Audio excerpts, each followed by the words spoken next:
En este último vídeo vamos a ver qué tipo de curvaturas hay y después vamos a pasar a calcularlas. En el tipo de funciones que estamos viendo, la curva que representa mi función será de estas dos formas. A la forma de la curva de la izquierda se la va a denominar cóncava y a la curva de la figura de la derecha se la va a denominar convexa. Esto es lo que sería la interpretación gráfica cuando una función es cóncava, cuando una función es convexa. La de la izquierda es siempre cóncava, la de la derecha es siempre convexa. Y ahora vamos a ver la definición matemática. Fijaros, una función es cóncava en un intervalo si en todos los puntos de ese intervalo la recta tangente queda por encima de la gráfica. En cambio, una función es convexa en un intervalo si en todos los puntos de ese intervalo la recta tangente queda por debajo de la gráfica. Esas serían las dos definiciones, la definición de función cóncava y la definición de función convexa, que están muy relacionadas con la recta tangente. Por lo tanto, estará muy relacionada con las derivadas de mi función. Y ahora tened mucho cuidado con lo siguiente que voy a decir. Nosotros hemos dado la definición de concavidad y convexidad. Estas dos definiciones, dependiendo del libro, dependiendo del vídeo que veáis, la pueden dar al revés. Es decir, lo que nosotros hemos establecido por cóncava, en ese libro la pueden dar establecida por convexa y viceversa. Esto se da porque hace muchos años había gran confusión sobre a qué función llamar cóncava y a qué función llamar convexa. Por tanto, se estableció el criterio que nosotros hemos establecido aquí. Cóncava la función de la izquierda, convexa la función de la derecha.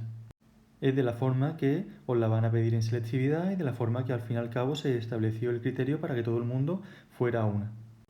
El problema está en que os podéis encontrar libros antiguos, vídeos antiguos, en los cuales sigan llamándolo de la forma contraria.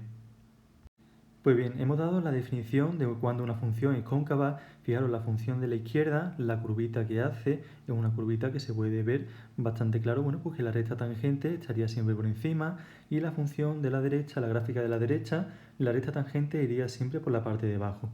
El problema va a estar, bueno, pues que mi función no siempre va a ser cóncava o siempre va a ser convexa, sino que va a mezclar y tendremos que ver en qué intervalos mi función es cóncava y en qué intervalos mi función es convexa. Yo tengo la siguiente gráfica, la siguiente función representada gráficamente. Entonces, claro, yo tengo que ver en qué intervalos mi función es cóncava y en qué intervalos mi función es convexa. Como yo he visto anteriormente, que cuando mi función es cóncava está asemejada, ¿no? Podemos hacer un símil con una carita triste, y cuando mi función es convexa es como si fuera una carita sonriente, una sonrisa. Por tanto, tengo que ver en qué intervalos tengo un tipo de curva y otro tipo de curva. Como podemos observar, si yo voy de izquierda a derecha, estaría recorriendo una carita feliz, estaría recorriendo el trozo de mi función, que en este caso sería convexa. Y llegados a este valor, pues seguimos recorriendo mi función y empezaría la curva a dibujar una cara triste. ¿De acuerdo? Por tanto, nuestra función en ese intervalo sería cóncava. ¿Cuál va a ser el objetivo de este tipo de ejercicio en el que nos piden que calculemos la curvatura de una función? Pues calcular justamente estos puntos. Esos puntos donde la función pasa a ser de cóncava a convexa o pasa a ser de convexa a cóncava, como es en este caso. Esos puntos reciben el nombre de puntos de inflexión, que no son más, como acabamos de decir, son puntos en los que mi función cambia de curvatura, su curvatura cambia. Además de lo que hemos dicho, de que se pueda asemejar, se pueda tener un símil con una carita sonriente, en este caso la parte de la izquierda y la parte de la derecha con una carita triste, tenemos que utilizar también la definición matemática, la que hemos utilizado con la recta tangente. Fijaros, en el caso en el que la función pues, está sombreada de amarillo, eso hemos dicho que es el trozo, es el intervalo de la función que es convexa. Entonces, en todo ese tramo, la recta tangente tiene que estar por debajo. Fijemos, cojamos un punto, el que queramos de esa función, de ese intervalo en el que se encuentra mi función, y establezcamos la recta tangente que pasa por él. Entonces, todas esas rectas tangentes que pasan por esos puntos tienen que estar por debajo de la gráfica. En cambio, si realizamos exactamente lo mismo con la parte de la función, el intervalo de la función, donde ella es cóncava, pues cuando representemos nuestra recta tangente, siempre va a quedar por encima de mi función, de mi gráfica representada. Fijaros, ¿qué pasaría si yo pusiera la recta tangente justo sobre el punto de inflexión? Pues bueno, sobre esa recta tangente va a haber una parte de la gráfica que me va a quedar por encima y va a haber una parte de la gráfica que me va a quedar justo por debajo.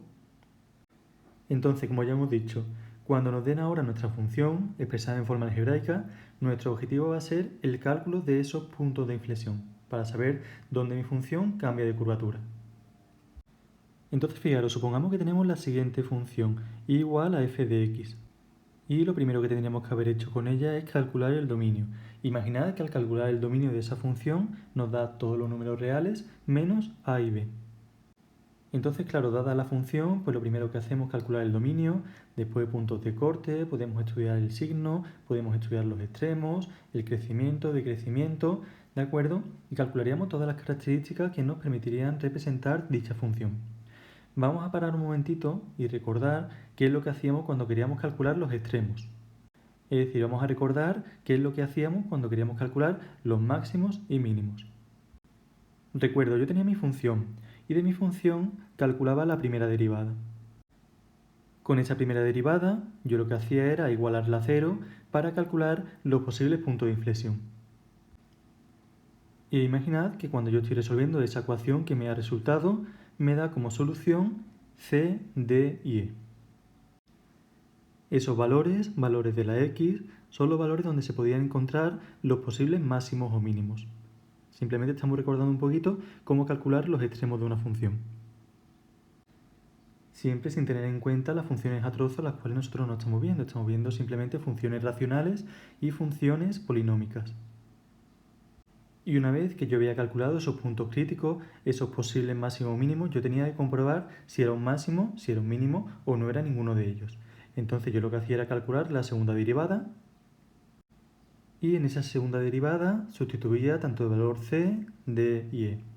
Si ese valor de la segunda derivada me daba que era negativo, imaginemos que cuando yo calculo f segunda prima de c me da un valor negativo, esto implicaba que en x igual a c había un máximo.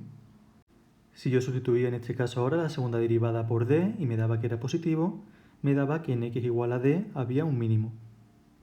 E imaginad que yo hago la segunda derivada y me da que esa segunda derivada cuando x vale e me da igual a 0.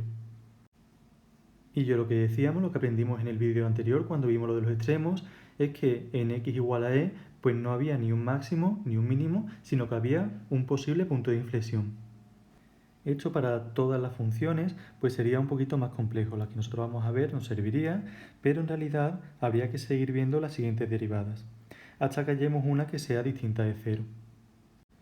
Seguimos calculando la tercera, la cuarta, la quinta, la sexta derivada, seguimos. Y en el momento en el que encontramos que una derivada es distinta de 0, entonces ya podríamos decir si es un punto de inflexión o es un máximo o mínimo. Pensemos que nosotros hacemos la tercera derivada, sustituimos en esa tercera derivada la x por el valor e y me da distinta de 0. Al darme distinta de 0 y ser la n impar, porque es la n igual a 3, entonces en x igual a e habría un punto de inflexión, ya lo podemos confirmar. En cambio, imaginad que hacemos la tercera derivada y al sustituir el valor x igual a e me sigue dando igual a 0. Hago la cuarta y al hacer la cuarta me da distinto de 0. Por tanto, en x igual a e habría un máximo o un mínimo. Eso es lo que tendríamos que realizar para funciones que son más complejas. Entonces, en nuestro caso, las funciones que nosotros vamos a estudiar, seguimos pensando lo mismo que teníamos al principio. Cuando me dé que la segunda derivada es igual a 0, pues no habría ni un máximo ni un mínimo. Habría un posible punto de inflexión que ahora vamos a aprender a estudiarlo. Entonces, fijaros, más o menos la pista ya la hemos dado. ¿Cuándo va a haber un punto de inflexión? ¿Cuándo va a haber un posible punto de inflexión? Cuando la segunda derivada sea igual a 0. Y lo que vamos a estudiar, lo que vamos a realizar para estudiar la curvatura, sería estudiar el signo de esa segunda derivada. Por tanto, realizo esa segunda derivada y la igualo a 0. Claro, y cuando la resuelvo, pues me sale como solución e, h e i. Evidentemente, el valor x igual a e ha tenido que salir, porque si anteriormente lo hemos comprobado que para la segunda derivada, cuando la x vale e es igual a 0, ahora cuando resuelves esta ecuación también te tiene que salir el valor e. Y bueno, estos serían los posibles puntos de inflexión de mi función. Que realmente no serían puntos, serían valores, sería en x igual a e, en x igual a h, en x igual a y. Para calcular los puntos tendría que calcular cuánto vale la función en cada uno de esos valores, es decir, tendría que calcular los siguientes puntos. Exactamente igual que cuando queríamos calcular los máximos y los mínimos del punto concreto.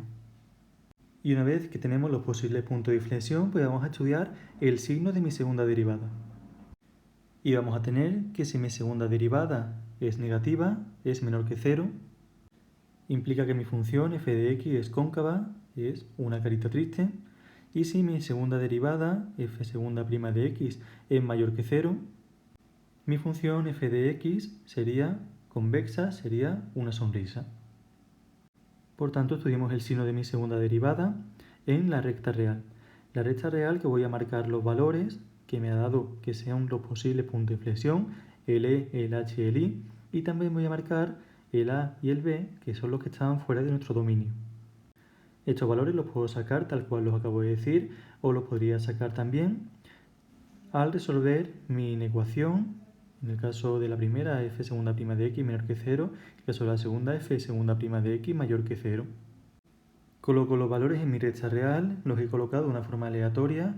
Ya cuando veamos un ejemplo concreto, pues ya veremos, ¿no? Colocamos desde el más pequeño al más grande. Tenemos marcados los valores a y b, en los cuales no existiría función, y tendríamos marcado el valor e, h, i, que es donde mi función, mi segunda derivada, es exactamente igual a 0. Por tanto, voy a ver entre esos 5 valores cómo se comporta la segunda derivada, si es positiva o es negativa. Imaginad que realizo ya todos los cálculos y me queda que en cada uno de los intervalos tengo los siguientes signos. Por tanto, correspondería a que mi función en cada uno de esos intervalos son de la siguiente forma. Claro, si yo me fijo ahora en la curvatura, qué comportamiento lleva, fijamos en el valor x igual a a. La función pasa de ser cóncava a seguir siendo cóncava. Pero ¿qué ocurre? Que en x igual a no existe función. Habría una asíntota vertical, en el caso ¿no? de ser una función racional de las que llevamos estudiando hasta ahora. Por tanto, independientemente de que la función pase de ser cóncava y seguir siendo cóncava, imaginad que es cóncava y convexa, bueno, pues ahí no habría un punto de inflexión porque es que no existe función. En cambio, para el valor x igual a e, en x igual a e sí existe función, no hay ningún problema, está dentro de nuestro dominio y la función pasa de ser cóncava a convexa. Por tanto, para x igual a e, en el punto e, f de e, hay un punto de inflexión. Fijaros lo que pasa en x igual a b. En x igual a b es verdad que la función pasa de ser convexa a cóncava, pero es que en x igual a b no existe función. Habría otra asíntota vertical cuando nos ponemos a calcular el estudio de las asíntotas. En x igual a h sí habría un punto de inflexión, ya que la función pasa a ser cóncava a convexa, y en x igual a y pasaría exactamente igual, la función pasa de ser convexa a cóncava, también habría un punto de inflexión. Imaginad que yo estoy viendo la función y digo, bueno, en el punto x igual a e, en x igual a h o en x igual a y, que sí son valores que entran dentro de mi dominio, y yo veo, imaginad que en algunos de ellos la función pasa de ser cóncava a seguir siendo cóncava o de convexa a seguir siendo convexa. Por tanto, ahí no habría punto de inflexión, ya independientemente de que exista o no exista función en ese punto, en ese valor, como pasaba en x igual a o en x igual a b. Por tanto, ahora diría que mi función f es cóncava en el siguiente intervalo. Vale, importante que pongamos los paréntesis, los puntos A, E, B, H, I, pues serían puntos que no entran dentro de la función, porque no están dentro de su dominio, o bueno, porque son puntos en los que ni es cóncava ni es convexa. Y mi función f de x sería convexa en el siguiente intervalo. Importante, cuando hemos visto la concavidad, por ejemplo, que hemos dicho que es cóncava desde menos infinito hasta A, unión A hasta E, no hemos dicho que sea cóncava desde menos infinito hasta E, porque ahí hay un valor, que es x igual a A, que como no está dentro del dominio, yo no puedo decir que A, en mi valor x igual a la función sea cóncava. Por tanto, lo hemos quitado de ese intervalo. Y bueno, pues ya tendríamos definido cuándo mi función es cóncava y cuándo mi función es convexa. Y para finalizar, pues vamos a ver un ejemplo concreto en el que vamos a calcular pues, puntos de inflexión de una función que nos la van a dar expresada de forma algebraica. Y bueno, vamos a ver los intervalos en los que mi función, pues dicha función es cóncava o es convexa. Supongamos que tenemos la función f de x igual a x elevado a 4 menos 6x elevado a 2. Lo primero que haríamos con esa función pues, sería calcular su dominio. Como es una función polinómica, pues su dominio sería todo R. En caso de que tuviésemos una función racional, pues tendríamos que quitar los valores que anulan mi denominador. En este caso no habría ninguno, por tanto, dominio de f de x todo R. Bueno, y a continuación tendríamos que ir calculando todas esas características para representar nuestra función correctamente. Vamos a pasar, bueno, pues a repasar un poquito cómo se calculaban los extremos, lo hemos visto anteriormente, y yo calculaba la primera derivada. La primera derivada de mi función sería la siguiente. Es una derivada muy sencillita al producirse de una función polinómica, y si quisiera calcular los extremos, tendría que realizar la igualación de esa derivada a cero. Por tanto, si yo igualo a cero, me quedaría lo siguiente. Esta ecuación es una ecuación de grado 3, pero que sería muy sencilla de resolver, ya que lo primero que haría sería extraer el factor común, x, o incluso podría extraer, si quisiera, 4x. Me quedaría después una ecuación de segundo grado mucho más sencilla. Factorizo ahora a continuación esa ecuación de segundo grado y habría obtenido por tanto los valores en los que mi función pues tiene sus puntos críticos y serán donde vamos a poder encontrar nuestros máximos o mínimos. Y bueno, para comprobar si esos puntos, esos valores son máximos o mínimos, yo me iba a referir a la segunda derivada. Hago la segunda derivada, que recuerdo que la segunda derivada no es más que derivar la primera derivada. Y una vez que había hecho esa segunda derivada, comprobaba cada uno de los valores. Cuando la x vale 0, mi segunda derivada es negativa, es decir, es más pequeña que 0, por tanto, en x igual a 0 habría un máximo. Hago lo mismo cuando la x es igual a más la raíz de 3, es igual a 24, 24 es mayor que 0, por tanto, en x igual a más la raíz de 3 habría un mínimo. Y por último realizamos cuánto vale la segunda derivada en x igual a menos la raíz de 3, que también es 24, sería mayor que 0, por tanto en x igual a menos raíz de 3 habría otro mínimo. Y bueno, para calcular realmente los puntos cuando la x vale 0, en qué punto hay un máximo concreto, pues tendría que calcular el punto 0, f de 0. Es decir, me voy a mi función, calculo cuánto vale mi función, la que está en celeste, cuando la x vale 0, sustituyendo la x por 0, y me quedaría el punto 0, 0. En el punto 0, 0 pues habría un máximo. Si hago el mismo procedimiento, si yo quisiera calcular ahora cuál es el punto exacto donde hay un mínimo para x igual a raíz de 3, sustituyo a mi función, la raíz de 3, y me quedaría el punto más raíz de 3, menos 9. Y exactamente lo mismo hago cuando la x es igual a menos la raíz de 3 y me saldría el punto menos raíz de 3, menos 9. Por tanto, habría calculado las coordenadas exactas de donde se encuentran mis máximos y mis mínimos. En este ejemplo, pues fijaros que cuando yo he calculado mis puntos críticos, he calculado 3 puntos críticos y tenía que comprobar cuál de ellos era máximo o mínimo. Entonces en este caso me he ido a la segunda derivada y todas me han dado o mayor que 0 o menor que 0. Ninguna me ha dado igual a 0. Eso no quiere decir que mi función no vaya a tener puntos de inflexión, que es lo que voy a calcular ahora. Para calcular los puntos de inflexión y mi curvatura, yo tengo que hacer ahora otro procedimiento. ¿Qué ocurre? Lo que nos ocurría en el apartado anterior. Claro que si tú cuando te pones a calcular la primera derivada la igualas a 0 y sustituyes esos valores en la segunda, si alguna te ha dado igual a 0, ahí es lo que decían, bueno, aquí no hay ni máximo ni mínimo, hay un posible punto de inflexión que cuando después hagamos ahora el procedimiento para calcular esos puntos de inflexión se tiene que volver a dar. ¿De acuerdo? Entonces, pasamos ahora a calcular los puntos de inflexión. ¿Cómo se calculan puntos de inflexión? Por ahora lo que hemos hecho es un recordatorio de cómo se calculan los máximos y mínimos. Ahora, ¿cómo se calculan los puntos de inflexión de forma independiente? Yo tengo mi función, calculo mi primera derivada y calculo mi segunda derivada. Claro, los puntos de inflexión pues van a ser los valores que van a salir de igualar mi segunda derivada a 0.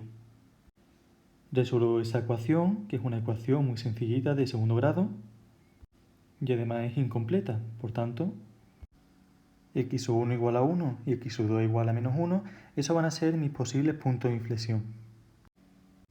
Y lo que yo hacía a continuación, una vez había calculado esos valores, x1 y x2, pues es calcular el signo de mi segunda derivada.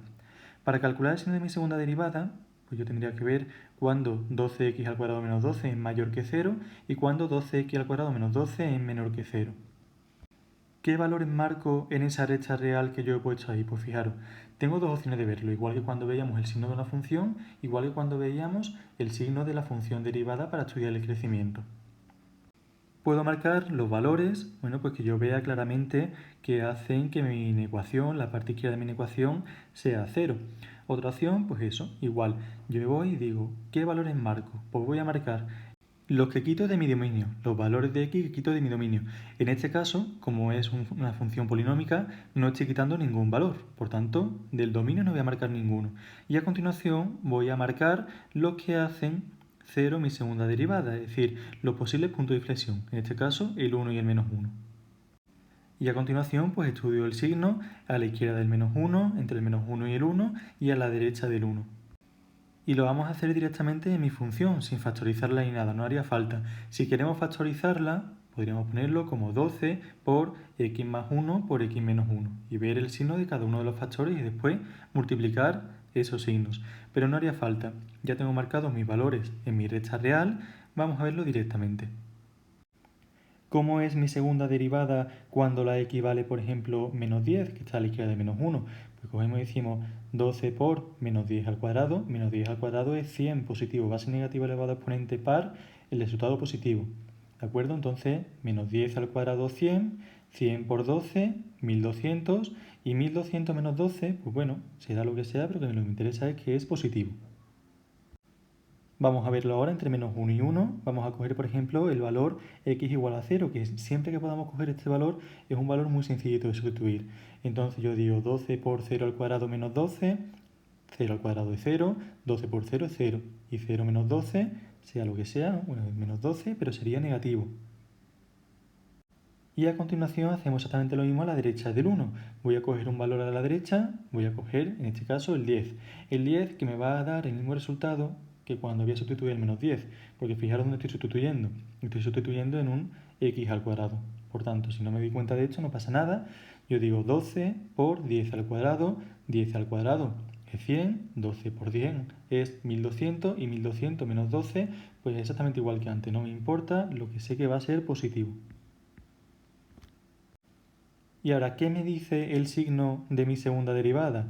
Pues el signo de mi segunda derivada lo que me dice es que si es positivo, mi función va a ser convexa, es decir, una sonrisa.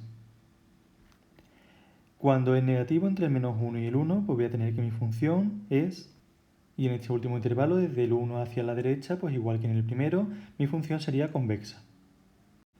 Por tanto, ¿qué ocurre en x igual a menos 1? Pues en x igual a menos 1 mi función existe, está dentro de mi dominio, y la función pasa de ser convexa a cóncava. Por tanto, ahí habría un punto de inflexión. Y lo mismo ocurre cuando la x igual a 1. Cuando la x igual a 1, la función pasa de ser cóncava a convexa, por tanto ahí habría otro punto de inflexión. Claro, de esos puntos de inflexión yo conozco su coordenada x. En x igual a menos 1 hay un punto de inflexión y en x igual a 1 hay otro punto de inflexión. Para calcular las coordenadas completas del punto, pues yo tendría que calcular igual f de menos 1 y f de 1. Siempre me voy a la función inicial, porque yo estoy intentando representar mi función inicial. Fijaros, por tanto, mi punto, el que yo he calculado, mi primer punto de inflexión, sería el valor, el punto menos 1, menos 5. Y mi segundo punto de inflexión pues sería el punto 1, menos 5. Fijaros, esta sería la representación final de mi función y la pongo para que podamos observar un poquito lo que hemos calculado. Simplemente hemos calculado los extremos, posibles máximos y mínimos.